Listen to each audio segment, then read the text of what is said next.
The internet is a truly mystical and wondrous place, known for being the most reliable source of facts and information to have ever existed. But today we'll be only exploring the absolute pinnacle of human intelligence. The world's smartest internet scientists.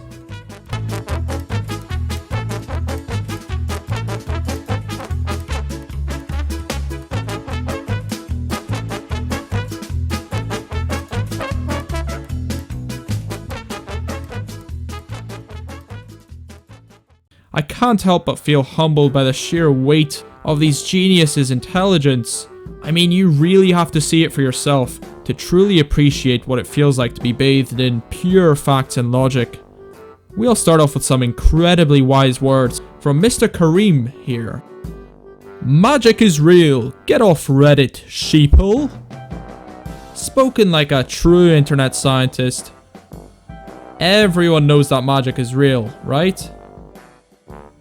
To be fair, this was on a YouTube video discussing an alternate reality where magic might be real, so this could just be an interdimensional traveler sharing some of his culture with us regular humans.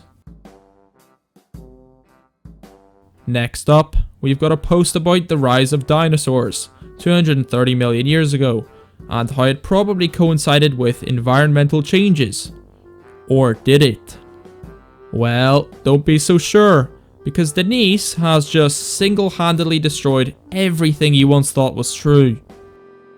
And of course this is a fact, because there's a book on it from 230 million years ago in your local library. Ah, worship and prayer, people! Of course! Why has no one ever thought of this before? We all know that if something isn't recorded in a book, it can't possibly be real. Forget about the overwhelming amount of fossils that can be accurately dated within a margin of error of 2%, and the rock strata that accurately reflect changes in Earth's surface at certain time periods, because this hasn't been written in a book at the time of its occurrence. By the dinosaurs. Or was it Noah? Oh wait, no, that was Jesus riding the dinosaur. I can't remember these days, to be honest. All this science becomes a bit too much for me. Regardless. Moving on. In the same comment section, we get a funny little history lesson here from what I learned in Catholic school is that 6,000 years ago when the Earth was created, humans and dinosaurs lived in harmony until an unknown event divided them, which started the 200-year human-dinosaur wars in which the humans eventually won, driving the dinosaurs underground, and that's where we get oil from. It's always good to have some comic relief after a long day of trying to process the words of these scientists, of course. But as we all know, Mr. is in fact not joking here. This is a very accurate depiction of history. If you don't accept this as canon, then I don't really want to see your face. I don't want to talk to you, so just leave, right? You know, just make your way out the back door, right? Moving on. So now this is a video that debunks flat earthers and their closely related retard cousins. So as you can imagine, the discussion in the comment section of these videos will be nothing short of perfection. And all the comments will be level-headed, sane, and oh my god. So then, exactly as we predicted, sane and level-headed. Let's now listen to what Feel Jesus in You has to say. Want some advice? Never trust a globe-tard. Sizes at large scales are dynamic, not fixed due to quantum effects. Globe-tards here don't want them to know you that. Oh my god, I'm having a stroke trying to read this. The globe-tards here don't want you to know that. All the globe-tards here respect me, but keep running away from me because they're scared and they don't have quantum awareness. If you want to gain strength, IQ, and toughness, then follow the flat earth because God will reward you like he did with me.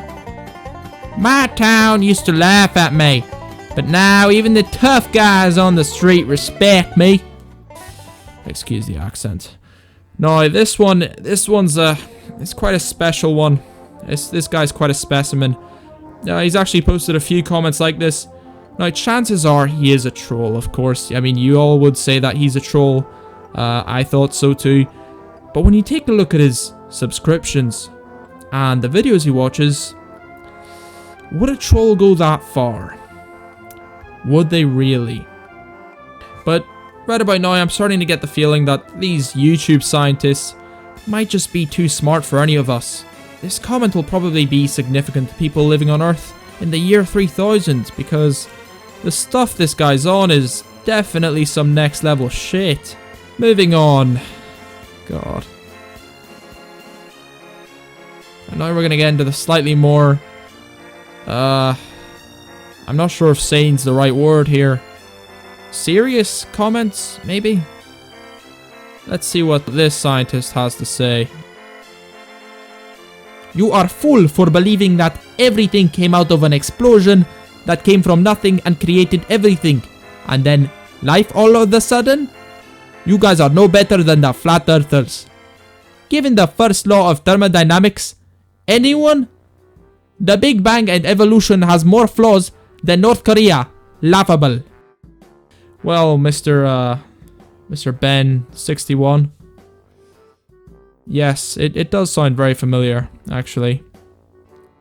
I agree that if you accept that everything came out of an explosion that came from nothing and created everything, and then life all of a sudden, yeah, you're definitely no better than a flat earther.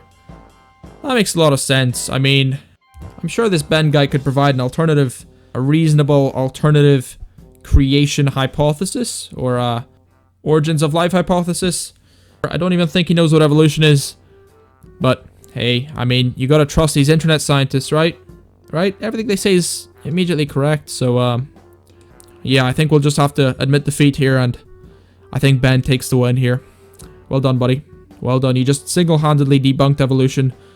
Honestly, I'd recommend him to go for the Nobel Prize at this point. And here we have another Pancake Earth believer, S. Forge. And he says, you are missing the point. Surface tension only affects very tiny amounts of water. The oceans do not curve. Now, I'm not sure anyone actually said that oceans curve because of surface tension. The funny thing about these flat earthers is that they say that water always stays level and basically always remains flat. Well, flat on a globe, like the Earth, just means that it's pointing down towards the core.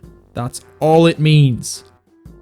Water does stay level, perpendicular to the center of the Earth, no matter where it is on Earth, which is why it also looks curved, because it keeps its level relative to the center of the Earth, which is spherical. Ooh. Now, what I'd like them to prove is that they don't have a flat brain, because if they did, they'd be able to leave their trailer park and figure the shape of the Earth out for themselves. But honestly, I'd say that these flat earthers should just be put into a zoo somewhere. And honestly, guys, that was it for the first episode. I tried to start it off with some slightly more satirical, maybe lighthearted, moronic comments, but I might continue this series, and I might compile more of these absolutely hilarious, batshit crazy comments in the future, and make an episode 2.